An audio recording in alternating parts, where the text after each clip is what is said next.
எல்லாருக்கும் வணக்கம். உங்களுக்காக சொல்லிட்டு இருக்க என்னுடைய பெயர் இந்து. எல்லாரும் நல்ல உடல் நலத்துடனும் மனமகிழ்ச்சியுடன் இருக்கணும்.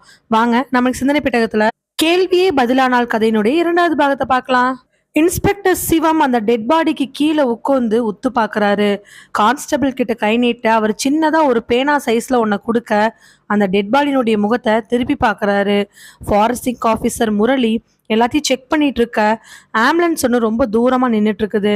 2 எம்ப்ளாயி அவரை தூக்கிட்டு போறதுக்காக வெயிட் பண்ணிட்டு இருக்கிறாங்க. ஏற்கனவே எல்லா விதமான செக்கப்பு இன்வெஸ்டிகேஷன்லாம் ஆரம்பிச்சு 1/4 மணி நேரத்துக்கு மேல ஆயிடுச்சு. சிவம் இப்பவுமே வந்து இறங்குறதுனால அவரு ஃபுல்லா பார்த்துட்டு இருக்கிறாரு. டெட் பாடியிலிருந்து ஒரு 10 அடி தள்ளி கேஷவ், அசோக் இவங்க எல்லாரும் நின்றுட்டு இருக்கிறாங்க. அவங்களுக்கு வலது பக்கமா ஸ்டூடெண்ட்ஸ் நிக்க சிந்து அவங்க கூடயே சேர்ந்து நின்றுட்டு இருக்கிறாங்க. எல்லாருடைய கண்கள்லையுமே வருத்தமும் அழுகையும் இருக்கு. எப்படி ஆச்சு, எப்படி நடந்திருக்கும் அப்படிங்கிற பதட்டம் கூட அசோக் கண்ணு நல்லா தெரியுது. ஏன்னா அசோக்னுடைய அந்த டான்ஸ் இன்ஸ்டிடியூஷனுக்கு கொஞ்ச தூரம் தள்ளி வந்து உள்ள போகக்கூடிய ஒரு சந்தான இடம், அங்க ஒரு காடு மாதிரி இருக்கு. அந்த இடத்துல தான் இறந்து கிடக்குறான் வினய். போலீஸ் கேஸ்ல கண்டிப்பா ஸ்கூலோட பேர் அடிபடும். அது மட்டுமா, நல்ல ஒரு ஸ்டூடெண்ட்டை யாரோ கொண்டிருக்கிறாங்க. அதுக்கு காரணம் யாரா இருக்க முடியும்? பலதரப்பட்ட எண்ணங்கள்ல அங்க நின்றுட்டு இருக்கிறாங்க எல்லாரும்.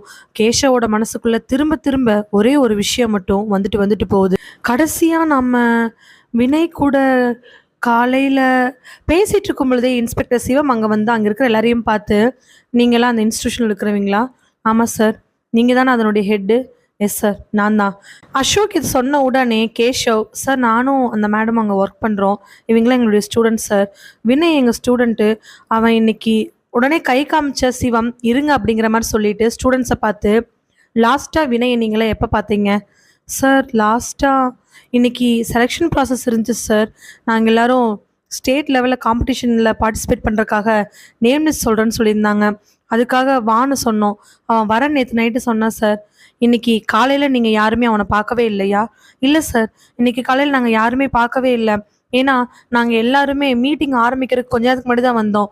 அவன் எப்போ வந்தான் என்ன வந்தான்னு சுத்தமாக எங்களுக்கு தெரியாது சார். நல்லா யோசிச்சு சொல்லுங்க. இந்த ஏரியாவில் இருக்கக்கூடிய எல்லா சிசிடிவி ஃபுட்டேஜையும் பார்த்து ஒருவேளை அந்த பையன் கூட யாராவது வந்திருந்தீங்கன்னா பெரிய பிரச்சனை மாட்டிக்குவீங்க. நீங்கள் யாராவது அவங்க கூட வந்தீங்களா, இல்லை யாராவது கூட போகிறத பார்த்தீங்களா? மறுபடியும் அந்த பசங்க, இல்லை சார் மீட்டிங் 11 o'clockன்னு சொன்னாங்க, நாங்கள் எல்லாரும் 10:30க்கு மேலே தான் சார் வந்தோம். எல்லாரும் ஒருமத்த சொல்ல பசங்களோட முகத்தில் ரொம்ப பரபரப்பு பயம் இருக்குது. இப்படி ஒரு பரபரப்பு பயத்தில் யார் மேலே சந்தேகப்பட முடியும்? இருந்தாலும் அங்கே இருக்கக்கூடிய 2-3 பிள்ளைகளுக்கு மூஞ்சியெல்லாம் வேர்த்து கட்டி ஒருத்தர் சிந்து பின்னாடி ஒளிஞ்சு நிற்கிறாங்க. இங்கே பாருங்க, நீங்கள் எல்லாரும் ஸ்டூடெண்ட்ஸ் தான். இருந்தாலும் நான் எப்போ என்கொயரி கூப்பிட்டாலும் நீங்கள் வரணும். உங்கள் அம்மா அப்பா உங்களோட பர்சனல் நம்பர் இருந்துச்சுன்னா அந்த நம்பரில் எழுதி கொடுத்துட்டு கிளம்புங்க பார்க்கலாம் சொல்லிட்டு திரும்பின சிவம் டக்குன்னு திரும்பி, அது சரி, இந்த டெட் பாடி இங்கே கிடக்குதுன்னு உங்களுக்கு எப்படி தெரியும்? அந்த கேள்வி கேட்ட உடனே பசங்களோட முகத்துல எல்லாம் அப்படி ஒரு பயம். எப்படி தெரியும்? கேஷவுக்கும் அசோக்கும் அதே சந்தேகம்தான். சிந்துக்கு கூட. வினய் ஃபோன் அட்டன் பண்ணல, என்னாச்சுன்னு தெரியலையேன்னு எல்லாரும் குழம்பிட்டு இருக்கிற நேரத்தில் ரொம்ப நேரம் கிளம்பிச்சு 2 பசங்க மட்டும், சார் எதுக்கும் நாங்கள் போய் பாட்டு வர சார்னு சொல்லிட்டு போனாங்க. போய் கரெக்டாக ஒரு 10 நிமிஷத்துக்குள்ளே திரும்பி வந்து, சார் வினய் அந்த இடத்துல அப்படி கிடக்குறான்னு சொன்னாங்க. அப்படி இருக்கும் பொழுது இந்த பசங்களுக்கு எப்படி இந்த இடம் தெரியும்? யாருமே வீட்டுக்கு போகிறக்கோ எங்கே போகிறதுக்கோ இந்த இடத்த யூஸ் பண்ண மாட்டாங்க, இந்த வழியில் போகவே மாட்டாங்க. அப்படி இருக்கும் பொழுது எப்படி சொன்னாங்கிற யோசனை. டக்குன்னு அந்த பசங்க 2 பேரும் மாற்றி மாற்றி பார்த்துக்கிட்டு, சார் நாங்கள் தான் சார் வினய் முதல்ல பார்த்தோம். எப்படி பார்த்தீங்க? இந்த வழியாக தான் வீட்டுக்கு போவீங்களா? இல்லை சார், வினய் இங்கே வந்திருப்பானோன்னு நினச்சி வந்தோம் சார். காரணம் என்ன, நான் தெரிஞ்சுக்கலாமா? சார் அது வந்து சுற்றி முற்றி அவங்க இருக்கக்கூடியவங்களெல்லாம் பார்த்துட்டு தயங்கவே சிவம் தனியாக கூட்டிகிட்டு போகிறாரு. தனியாக கூட்டிகிட்டு போய், இப்போ எந்த பயம் இல்லை, நான் யார்கிட்டையும் சொல்ல மாட்டேன். என்ன காரணத்துக்காக வினய் இங்கே தான் வந்திருப்பான்னு நீங்கள் நினச்சிங்க? சார் ஆக்சுவலாக வினய் நல்லா தம் அடிப்பா சார். சரி, அப்பப்போ இன்ஸ்டியூஷனுக்கு தண்ணி கூட அடிச்சிட்டு வந்திருக்கா சார். அது சாரு மேம் யாருக்கும் தெரியவே தெரியாது. வழக்கமாக அவன் ஏதாவது தண்ணி அடிக்கணும் தம் அடிக்கணும்னா இந்த காட்டுக்குள்ளே தான் சார் வருவான். ஒரு முறை அவன் முன்னாடி சைக்கிளில் வர, பின்னாடி நாங்கள் சைக்கிளில் வந்தோம் சார். அவன் திடீர்னு இன்ஸ்டியூஷனுக்கு வராமல் இந்த பக்கமாக போனான் சார். அப்போது ஈவினிங் ப்ராக்டிஸு. சரி, ஈவினிங் ப்ராக்டிஸ் சமயத்தில் எதுக்கு இந்த பக்கம் போகிறான்னு சொல்லிட்டு நானும் இவனுமே பின்னாடி ஃபாலோ பண்ணிட்டு போய் பார்த்தோம் சார். சின்னதாக ஒரு பாட்டிலேருந்து எடுத்து தண்ணி அடிச்சுட்டு ஒரு சிகரெட் குடிச்சிட்டு வந்தா சார். அதுக்கப்புறம் 2-3 வாட்டி இதே மாதிரி பார்த்தோம். வினய் கேட்டதுக்கு, ஆமாண்டா நான் அப்படி தான் பண்ணுறேன் அப்படின்னு சொல்லி சொன்னா சார். வினயோட பேரண்ட்ஸு, அவங்க டீட்டெயில்ஸு இதெல்லாம் ஏதாவது தெரியுமா? சார், வினயோட அம்மா, அப்பா இங்க இல்ல சார். அவைங்க ஃபாரின்ல இருக்காங்க. ஆக்சுவலா சொல்லப்போனா, வினயோட அம்மாவுக்கும், அப்பாவுக்கும் 2வது மேரேஜ் சார். புரியல. வினயோட அம்மா தான் சார் ஒரிஜினலு. அவைங்க அம்மாவுக்கு அவைங்க அப்பா 2வது கல்யாணம் சார். அவருக்குமே ஆல்ரெடி கல்யாணம் ஆகி ஒரு பொண்ணு இருக்கு சார். இப்போ வினயோட அம்மாவ மேரேஜ் பண்ணியிருக்காங்க. 3 இயர்ஸ் தான் சார் ஆச்சு. அவைங்க அங்கேருந்து இங்க வரமாட்டாங்க சார். வந்தா வினய் இங்க இருக்க மாட்டேன், எங்கேயாவது போயிருவேன்னு சொன்னான். அவைங்க அப்பான்னா ரொம்ப பிடிக்கும் சார். பட் அப்பாவும் இவன வேணான்னு சொல்லிட்டு போயிட்டாரு. இப்போ இங்க தான் சார் பக்கத்துல ஒரு வீடு எடுத்து தங்கியிருக்கான். காலேஜ் முடிக்கிற வரைக்கும் இங்க இருக்கட்டும். அதுக்கப்புறம் ஃபாரின் எங்கேயாவது நான் போயிருவேன்னு சொல்லிட்டே இருப்பேன் சார். கூட யாராவது இருக்காங்களா? ஆமா சார். எவ்வளோ சொல்லியுமே வினயோட அம்மா வினய் கூட ஒரு ஆயாவ போட்டிருக்காங்க சார். அவிங்க தான் எல்லாமே வினய பார்த்துக்கிறாங்க சார்.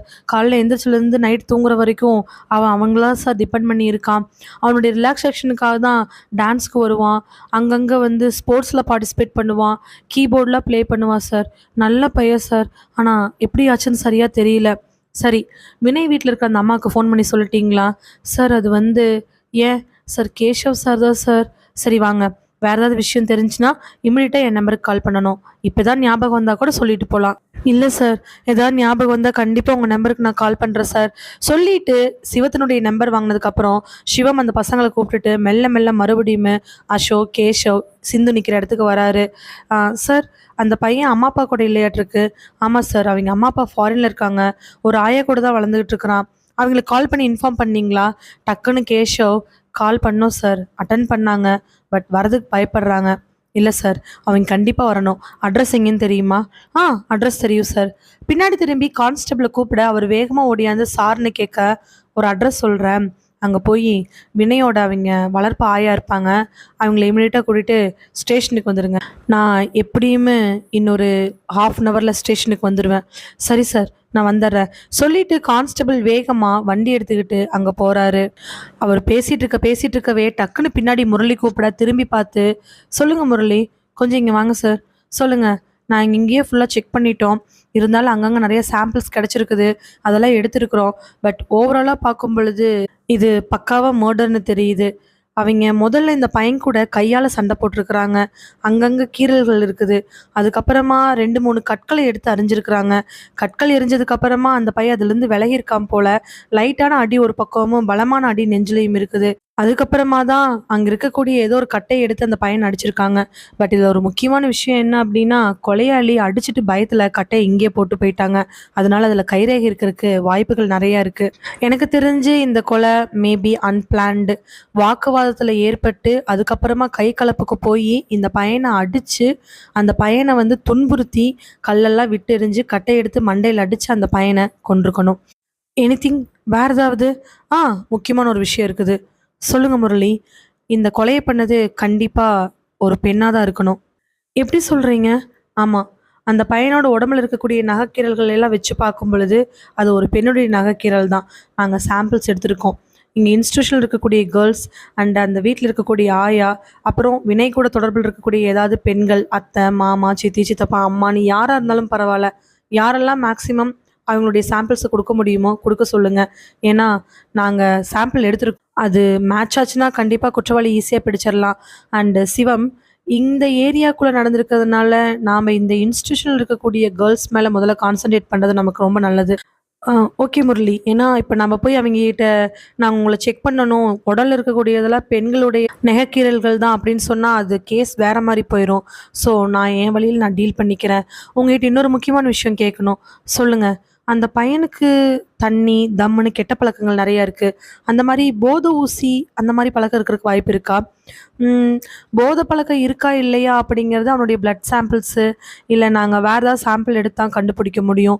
போதை ஊசி போடுறானான்னு கேட்டால் பாடியில் அந்த மாதிரி எந்த இதுவுமே கிடையாது.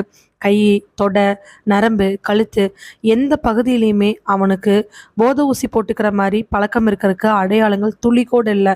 அதை வச்சு அவன் போதை ஊசி போடலின்னு சொல்லலாம். பட் போதை மருந்தாக சாப்பிட்றானா இல்லை மூக்கில் வச்சு பண்ணுறானா அப்படிங்கிறதெல்லாம் அவனை ஃபுல்லாக போஸ்ட்மார்ட்டம் பண்ணால் தான் தெரியும். நீங்கள் ருத்ராவை கேட்டு பாருங்கள். சரி முரளி, எடுத்த சாம்பிள்ஸில் ஏதாவது கிடச்சிச்சு அப்படின்னா இமீடியட்டாக கால் பண்ணுங்கள். கவலைப்படாதீங்க சிவம். வழக்கமாக எல்லா கேஸ்லேயுமே நாம் எப்படி கண்டுபிடிக்கிறதுன்னு சொல்லிட்டு திக்கு திணறிட்டு இருப்போம். ஆனால் இந்த கேஸ் அப்படி கிடையாது. குற்றவாளி ஒரு பெண். அந்த குற்றவாளி நிறையா தடயங்களை விட்டுட்டு போயிருக்கிறாங்க. அதனால நாம் இதை கண்டுபிடிக்கிறது ரொம்ப ரொம்ப சுலபந்தான். அதுக்கப்புறம் முரளி சொல்லிட்டு கிளம்பவே போஸ்ட்மார்ட்டம் பண்ணுறதுக்காக வினயனுடைய டெட் பாடி அங்கேருந்து எடுத்துகிட்டு ஜிஹெச்சுக்கு கொண்டு போகிறாங்க. அதுக்கப்புறம் அந்த ஸ்டூடெண்ட்ஸ் கிட்ட அந்த ஸ்டாஃப்ஸ் கிட்ட வந்து நிற்கிற சிவம், சார் இந்த இன்ஸ்டியூஷனில் இருக்கக்கூடிய எல்லாருக்கிட்டையும் கொஞ்சம் என்கொயரி பண்ண வேண்டியது இருக்குது, அண்ட் ஒரு சில டெஸ்ட்லாம் எடுக்க வேண்டியது இருக்குது. யாரும் மிஸ் அண்டர்ஸ்டாண்டிங் பண்ணிக்க வேண்டாம். ஏன் கேட்குற அப்படின்னா, கொலை பண்ணுறது யாருன்னு கண்டுபிடிக்கிறதுக்காக நாங்கள் எல்லாரையுமே சந்தேகப்படுவோம். போலீஸ் டிபார்ட்மெண்ட் எந்த அளவுக்கு இருக்குன்னு உங்களுக்கே நல்லா தெரியும். அதனால ப்ளீஸ் நீங்கள் எல்லாரும் கோஆப்ரேட் தரணும். சொன்ன உடனே எல்லாரும் சரின்னு தலையாட்ட அந்த 3 பெண்கள் மட்டும் நடுங்கிட்டு அந்த பக்கமாக நின்றுட்டு இருக்கிறாங்க. டக்குன்னு சிவம் திரும்பிட்டு அந்த பெண்களை பார்த்து, கவலைப்படாதீங்கம்மா, இது ஒரு பெரிய விஷயமே கிடையாது. நீங்கள் உங்கள் பேரண்ட்ஸ் கூட வந்து கூட போலீஸ் ஸ்டேஷனில் பார்க்கலாம், இல்லை உங்கள் டீச்சர்ஸ் இருக்காங்க இல்லையா அவங்க கூட வந்து பார்க்கலாம். உங்கள் பேர் எக்காரணத்தை கொண்டு வெளியில் வராது. சிவம் சொன்னதுக்கப்புறம் அந்த பெண்கள் தலையாட்டவே அவர் அங்கிருந்து போயிடுறாரு. போஸ்ட்மார்ட்டத்துக்காக ஒரு பக்கம் வினயோட டெட் பாடி எடுத்துகிட்டு போக, கான்ஸ்டபிள் வினயோட ஆயா கூட்டிகிட்டு வர போக, இங்கே இருக்கக்கூடியவங்க எல்லாரும் பதட்டத்தில் அந்த இடத்துல பார்த்துட்டு நிற்கிறாங்க. ஒவ்வொருத்தரும் அப்படியே கலைய ஆரம்பிக்கிறாங்க. தலையில் கை வச்ச அசோக், இன்னைக்கு டீப் டிஸ்கஷன் நம்மளால் பண்ண முடியாது, ஏன்னா என் மைண்ட் அப்படி இல்லை. வினைக்கு இப்படி ஆனது ரொம்ப டிசப்பாயிண்ட்டாக இருக்குது. மனசெல்லாம் ரொம்ப கலக்கமாக இருக்குது. என்ன பண்ணுறதுன்னு தெரில. ஒரே டிஸ்டர்பன்ஸு. எல்லாரும் அமைதியாக இருங்க. நம்ம குரூப்பில் என்னைக்கு டிஸ்கஷன் சொல்கிறனோ அன்றைக்கி வந்துக்கலாம். கேஷவ், இந்த இடத்துல சொல்லக்கூடாது தான், பட் இருந்தாலும் வினைக்கு பதிலாக வேற ஒரு நல்ல டான்ஸரை நீயும் சிந்தும் சேர்ந்து ஸ்லைட் பண்ணுங்க. சரி அசோக். அசோக் சொல்லிட்டு அங்கிருந்து வேக வேகமாக போய் ஏற்கனவே அங்கே நின்றுட்டு இருக்கக்கூடிய காரில் ஏறி கிளம்பிடுறாரு. சிந்து கேஷவை பார்க்க, கேஷவ் சிந்துவை பார்க்க, 2 பேரும் ஒரு முறை பார்த்துக்கிட்டு மறுபடியும் கேஷவ் அங்கே இருக்கக்கூடிய பெண்களை பார்த்து யோசிக்க ஆரம்பிக்கிறாரு. சிந்து, சரிடா வாங்க, நான் இன்ஸ்டியூஷனுக்கு போய் உங்களை விடுறேன். அங்கேருந்து நீங்களா சைக்கிளில் தானே வந்தீங்க, இங்கேருந்து கிளம்பிக்குவீங்களாம்மா? சரி மேடம். சொல்லிட்டு எல்லாரும் அங்கேருந்து டான்ஸ் இன்ஸ்டியூஷனுக்கு போகிறாங்க. போனதுக்கப்புறமா சிந்து அங்கே இருக்கக்கூடிய பசங்க எல்லாருமே கிளம்புனதுக்கப்புறமா கிளம்பலான்னு ரெடி ஆகிட்டு இருக்கிறாங்க. சிந்து தன்னோட ரூமுக்கு போய் தன்னோட ட்ரெஸ் எல்லாம் எடுத்து வச்சுக்கிட்டு கிளம்பலான்னு போகிற சமயத்தில் அங்கேருந்து கேஷவ் வேக வேகமாக அவரோட ரூம்லேருந்து வெளியில் வராரு. வேகமாக நடந்து போய் பசங்க சைக்கிள் இருக்கக்கூடிய இடத்துல போய் நின்று, ஆருத்ரா, ஆருத்ரா, ஆருத்ரா கூப்பிடவே அவ திரும்பி பார்க்கறா. கண்ணெல்லாம் பதட்டம், கைகாலாம் நடுங்க ஆரம்பிக்குது. அவ நின்றுட்டு இருக்க பக்கத்துல வரான் கேஷவ். ஆருத்ரா, நான் உங்கள்கிட்ட கொஞ்சம் பேசணும். சொல்லுங்க சார். உண்மை சொல்லு, நீ கடைசியா வினய் எப்போ பார்த்த? சார், நேற்று டான்ஸ் ப்ராக்டிஸ் முடிச்சுட்டு போகும்போது சார் நான் வினயை பார்த்தேன். நான் நம்ப மாட்டேன், நிச்சயமா நான் நம்ப மாட்டேன். எனக்கு உன் கூட நான் வினயை பார்த்த ஞாபகம் இருக்கு, அதனால தான் கேட்குறேன். இல்லை சார், என்னை நீங்கள் வினயோட பார்த்துருக்கவே முடியாது. நான் நேத்திக்கு தானே சார் நான் அவனை பார்த்தேன். எதுக்கு பதற? உண்மை சொல்லு. இல்லை சார். ஏய், நல்லா கேட்டுக்கோ. அவன் கடைசியாக எப்போ எங்கே பார்த்தீங்கன்னு கேட்கும் பொழுது எல்லாருமே நேத்துன்னு சொன்னாங்க. நீ வாயை மூடிக்கிட்டு அமைதி நின்றுட்டு இருந்த, அதை நான் நோட் பண்ணினேன். அதே மாதிரி பசங்ககிட்ட கேள்வி கேட்டு வினய் எதுக்காக இந்த பக்கம் வந்தான்னு கேட்கும் பொழுதுமே உன் மூஞ்சியில் அப்படி ஒரு பயம் தெரிஞ்சிச்சு. அப்போ வினய் இங்கே வந்ததை நீ பார்த்துருக்க, இல்லை நீ கூட வந்திருக்க. அது மட்டும் கிடையாது, அவர் பேசிகிட்டு இருக்கிறத வச்சு பார்த்தா கொலை நடந்து கிட்டத்தட்ட 6 மணி நேரம் ஆகுது. நாம் போய் பார்க்கும் பொழுதே மணி 2. 6 மணி நேரம்னா காலைல 8. நான் காலையில் வரும் பொழுது முன்னாடி வினய் சைக்கிள் போக பின்னாடி நீ தான் வந்துட்டு இருந்த. நான் அதனால தான் கன்ஃபார்மாக இதில் உனக்கு தொடர்பு இருக்குமோன்னு சந்தேகப்படுறேன். இந்த விஷயத்தை நான் போலீஸ் மாடி சொல்லியிருந்தேன், உன்னை கொண்டே உள்ளே உட்கார வச்சு உங்கள் அம்மா அப்பா எல்லாத்தையும் இழுத்து பெண்டை நிமித்திருப்பாங்க. நான் கேட்குறேன், சொல்லு, இதுலேருந்து எப்படியாவது நான் உன்னை வெளியில் கொண்டாந்துடுறேன். நீ இன்னைக்கு காலையில் வினயை பார்த்ததானே? சார், அது வந்து எனக்கு ரொம்ப பயமாக இருக்குது சார். உனக்கு பயமாக இருந்துச்சுன்னா நான் உன்னை காப்பாற்றுறேன். நான் சொல்கிறத மட்டும் நீ செஞ்சால் போதும். பட் நான் உனக்கு ஹெல்ப் பண்ணுவேன், ஆனால் என்கிட்ட உண்மை மட்டும் சொல்லு. நான் சொல்கிறத மட்டும் செஞ்சால் போதும். சார், அது வந்து சொல்லு, நீ காலைல வினய் கூட வந்ததானே? சார், காலையில் வினய் முன்னாடி போக நான் பின்னாடி வந்திருந்தா சார். அதுக்கப்புறம் நானும் வினயும் ஒரு இடத்துல மீட் பண்ணணும் சார். சரி, அங்கே வினய், அதெல்லாம் எனக்கு வேண்டாம். வினயும் நீயும் அந்த காட்டுக்குள்ளே போனீங்களா போகலையா? சார், அது வந்து உண்மையை சொல்லு. ஆமாம் சார், ஆனால் தப்பாக எதுவும் இல்லை சார். நான் வினய் கூட பேசுறதுக்காக தான் போனேன் சார். வினய் எங்கிட்ட வினய் உங்ககிட்ட சொல்ல ஆரம்பிக்கும் பொழுதே பின்னாடி பேக் மாட்டிட்டு சிந்து வர, சிந்துவை பார்த்து அப்படியே அமைதியாயிரா ஆருத்ரா. உடனே சிந்து, என்னாச்சு கேஷவ், என்ன விசாரிச்சுட்டு இருக்கிறீங்க? இல்லை, வினயை பற்றி விசாரிச்சுட்டு இருந்தேன். ஆருத்ரா விசாரிச்சு என்ன பண்ணுறது? வினய் ஆருத்ராவும் ரொம்ப பெஸ்ட் ஃப்ரெண்டாக என்ன? இல்லை மேம், அப்படிலாம் எதுவும் இல்லை. அப்புறம் என்ன இவ்வளோ மட்டும் தனியாக நிற்க வச்சு விசாரிச்சுட்டு இருக்கிறீங்க? வா ஆருத்ரா நம்ம போலாம் சொல்லிட்டு ஆருத்ராவை கைப்பிடிச்சு கூப்பிட ஆருத்ராவும் தயக்கத்தோட சிந்து கூட போயிடுறா. என்னாச்சு ஆருத்ரா, ஏதாவது பிரச்சனையா? இல்ல மேம், எதுவும் இல்ல. ஏதாவதுன்னா என்கிட்ட சொல்லு, நீ கவலைப்பட வேண்டாம் சரியா? சொல்லிட்டு அவளோட தோல்ல கை போட்டு சைக்கிள் ஸ்டாண்ட்ல இருந்து சைக்கிள் எடுத்துக்கிட்டு அவ ஸ்கூட்டி இருக்கக்கூடிய இடத்து வரைக்கும் ஆருத்ராவை நடந்து கூட்டிட்டு போக கேஷவ் சிந்துவை கோவத்தோட பார்க்க ஆருத்ராவை சந்தேகத்தோட பார்க்கறான். ஆருத்ரா ஒரே வாட்டி திரும்பி பார்த்துட்டு கண்ணில் கண்ணீரோட திரும்பி சிந்துவோட போறா. இப்போ கேஷவுக்கு இருக்கக்கூடிய கேள்வி, எதுக்காக வினய் கூட அவங்க போயிருக்கணும்? ஒருவேளை வினய் ஆருத்ரா கொண்டிருப்பாளா? இவ்வளோ ஈஸியா மாட்டிக்கிட்டாளே, அப்போ அந்த வினயோட கொலையில ஆருத்ராவுக்கு ஏதோ சம்மந்தம் இருக்கு. நாம் இதை கண்டுபிடிக்காம விட முடியாது. நிச்சயமா வினயை கொன்னது யாருன்னு கண்டுபிடிச்சே ஆகணும்னு மனசுக்குள்ள திட்டம் தீட்ட ஆரம்பிக்கிறான் கேஷவ்.